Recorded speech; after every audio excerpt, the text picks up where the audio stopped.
Alhamdulillah.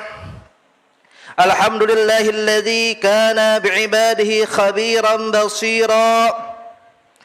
Tabarakalladzi ja'ala fis samai buruja wa ja'ala fiha sirajan wa qamaran munira. Ashhadu an la ilaha illallah wahdahu la syarika lah.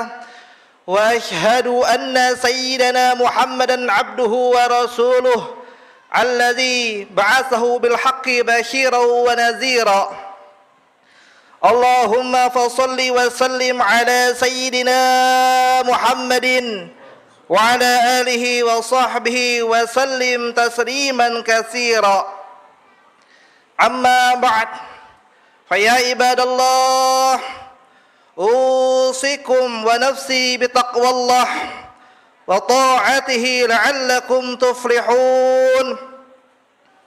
فقال تعالى في كتابه الكريم: أعوذ بالله من الشيطان الرجيم. يا أيها الذين آمنوا اتقوا الله حق تقاته ولا تموتن إلا وأنتم مسلمون. Sadaqallahul aliyyul azim. Ma'asyiral muslimin jamaah yang dirahmati Allah Subhanahu wa taala. Alhamdulillah wa syukurillah. Kita pada hari ini masih diberikan nikmat karunia oleh Allah Subhanahu wa taala sehingga kita bisa hadir di masjid ini untuk melaksanakan salah satu kewajiban kita, yaitu salat Jumat berjamaah. Mudah-mudahan hadirnya kita di sini senantiasa mendapatkan curahan rahmat dari Allah Subhanahu wa taala. Amin amin ya rabbal alamin. Salawat serta salam marilah kita sanjungkan kepada junjungan kita Nabi besar Muhammad sallallahu alaihi wasallam beserta keluarga, sahabat dan para pengikutnya. Mudah-mudahan kita bisa menjadi pengikut Rasulullah sallallahu alaihi wasallam yang senantiasa istiqamah berada di jalannya dan kelak mendapatkan syafaatnya di yaumul qiyamah. Amin amin ya rabbal alamin. Ma'asyiral muslimin, usikum wa nafsi bitaqwallah. Di dalam Al-Quran Allah menceritakan tentang kisah Nabi Yakub alaihi salam, di mana pada saat itu Nabi Yakub alaihi salam berada di titik terakhir kehidupannya. Lalu Nabi Yakub alaihi salam memanggil semua anak-anaknya, lalu bertanya kepada mereka, "Ma ta'buduna min ba'di?" Apa yang akan kalian sembah setelah sepeninggalanku? Ma'asyiral muslimin jamaah yang dirahmati Allah Subhanahu wa taala. Pertanyaan yang ditanyakan oleh Nabi Yakub kepada anak-anaknya menggambarkan betapa khawatirnya, betapa cemasnya, betapa takutnya Nabi Yakub akan nasib keimanan anak-anaknya setelah sepeninggalannya. Bayangkan, ini seorang nabi, seorang yang paling bertakwa, seorang yang paling soleh di sisi Allah Subhanahu wa taala, yang terhindar dari namanya perbuatan dosa dan salah, seorang yang mampu memberikan syafaat kepada umatnya, bahkan kepada keluarganya. Namun Nabi Yakub alaihi salam masih merasa takut, merasa cemas, khawatir akan nasib keimanan anak-anaknya setelah sepeninggalannya. Tapi alhamdulillah, berkat didikan dan pengajaran orang tua kepada anak-anaknya, maka anak-anaknya pun menjawab, "Na'budu ilahaka wa ilaha baika Ibrahim wa Ismaila wa Ishaqa ilahan wahidah wa nahnu lahu muslimun." Wahai ayah, kami akan menyembah Tuhanmu, kami akan menyembah Tuhan nenek moyangmu, yaitu Tuhan Nabi Ibrahim, Tuhannya Nabi Ismail, Tuhannya Nabi Ishak, ilahan wahidah, yaitu Allah, Zat yang Maha Esa. Ma'asyiral muslimin jamaah yang dirahmati Allah Subhanahu wa taala, maka hendaknya kita sebagai seorang yang beriman merasa jangan ada rasa aman di dalam hati kita akan nasib keimanan anak-anak kita. Kita harus merasa khawatir akan nasib keimanan anak-anak kita setelah peninggalan kita. Mungkin saat ini mereka beriman, namun belum tentu ketika nanti kita sudah meninggal dunia, apakah keimanan anak-anak kita akan bertahan atau tidak. Maka dari itu Al-Quran menegaskan, wal yakhshal ladzina law taraku min khalfihim dzurriyyatan dhi'afan khafu 'alaihim. Dan hendaklah kalian takut apabila kalian meninggalkan di belakang kalian generasi-generasi, keturunan-keturunan yang lemah. Lemah apa? Lemah iman, tipis akidah, tidak tahu perkara halal, perkara haram, bodoh ia dalam masalah agama. Padahal anak merupakan amanah, merupakan titipan dari Allah Subhanahu wa taala yang wajib untuk kita jaga, yang wajib untuk kita pelihara, yang wajib untuk kita didik. Jangan sampai amanah yang Allah berikan kepada kita berupa anak kita sia-siakan sehingga Allah murka, Allah marah kepada kita. Kita sebagai orang tua lalai dalam mendidik anak-anak kita. Kita sebagai orang tua tidak peduli apakah anak kita bisa sholat atau tidak.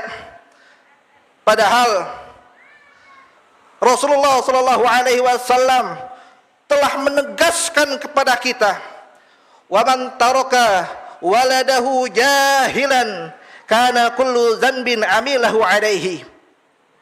Barang siapa yang meninggalkan anak dalam keadaan bodoh, anak hanya dididik untuk pendidikan dunia saja, anak hanya diajarkan agar bisa mencari uang saja, mendapatkan pekerjaan yang baik, mendapatkan gaji yang banyak, namun ia tidak peduli dengan nasib anaknya, tidak peduli akan keimanan anak-anaknya, bodoh anaknya dalam masalah agama. Apa kata Nabi? Kana kullu dzanbin amilahu alaihi.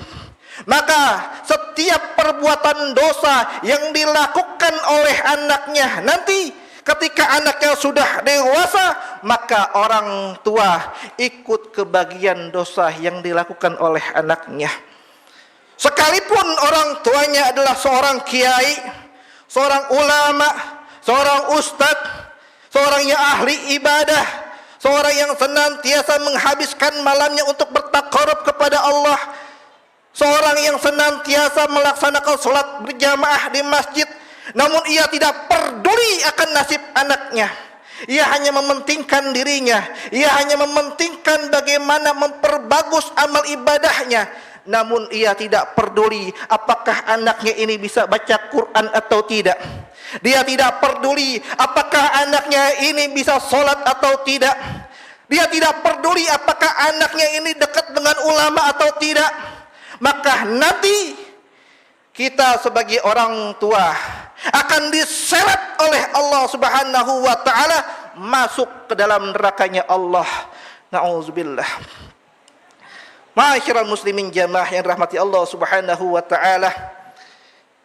Ingat, anak merupakan investasi, merupakan tabungan yang sangat berharga bagi kita orang tuanya. Sebagaimana Nabi bersabda, "Idza mata banu Adam in qata'a amaluhu illa min salasin." Apabila mati anak Adam, mati manusia, maka akan terputus seluruh amal ibadahnya kecuali 3 hal.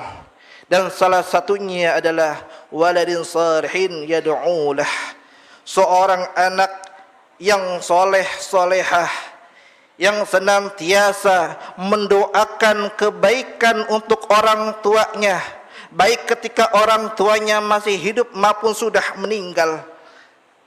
Namun bagaimana mungkin anak kita bisa mendoakan kita, bisa mengirimkan pahala untuk kita orang tuanya yang telah meninggal dunia, bila saat ini kita sebagai orang tua tidak mengajarkan mereka akan Al-Quran, tidak mendekatkan mereka kepada ulama, maka mustahil anak kita bisa mendoakan kita ketika kita sudah meninggal dunia. Tidak ada kebaikan yang lebih berharga, yang lebih mulia yang diberikan orang tua kepada anaknya kecuali pendidikan agama. Bukan harta, bukan warisan yang ditinggalkan, tapi bagaimana anaknya ini bisa melaksanakan kewajibannya sebagai seorang yang beriman. Apalagi saat ini kita hidup di zaman di mana kezaliman semakin nyata. Kita saat ini hidup di mana perkara halal dan perkara haram sudah tidak lagi diperdulikan. Kita saat ini hidup di zaman di mana pergaulan antara laki-laki dan perempuan sudah tidak ada lagi batasan. Kalau bukan karena dibentengi dengan agama, maka bagaimana mungkin anak kita bisa selamat dalam menjalani kehidupannya?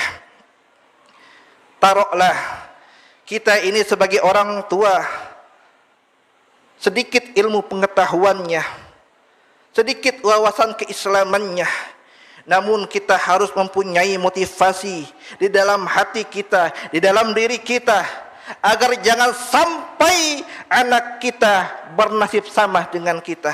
Paling tidak anak kita harus lebih baik dalam masalah agamanya daripada kita. Anak kita harus bisa baca Al-Quran. Anak kita harus bisa melaksanakan sholat dengan baik.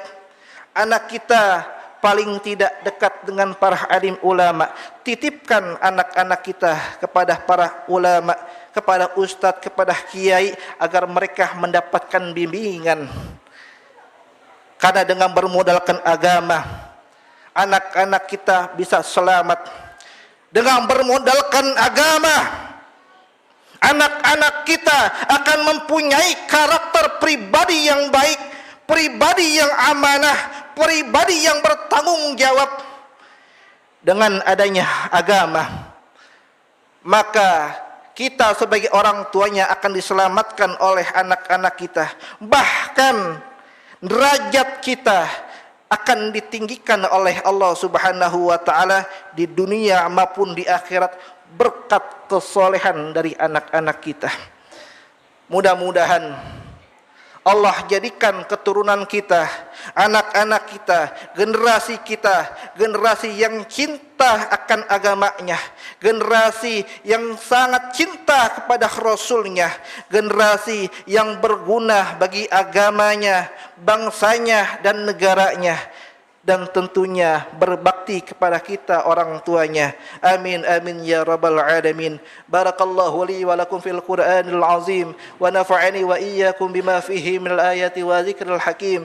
Aqulu qawli hadza fastaghfirullaha li wa lakum wa lisairil muslimina min kulli dhanbin fastaghfiru innahu huwal ghafurur rahim.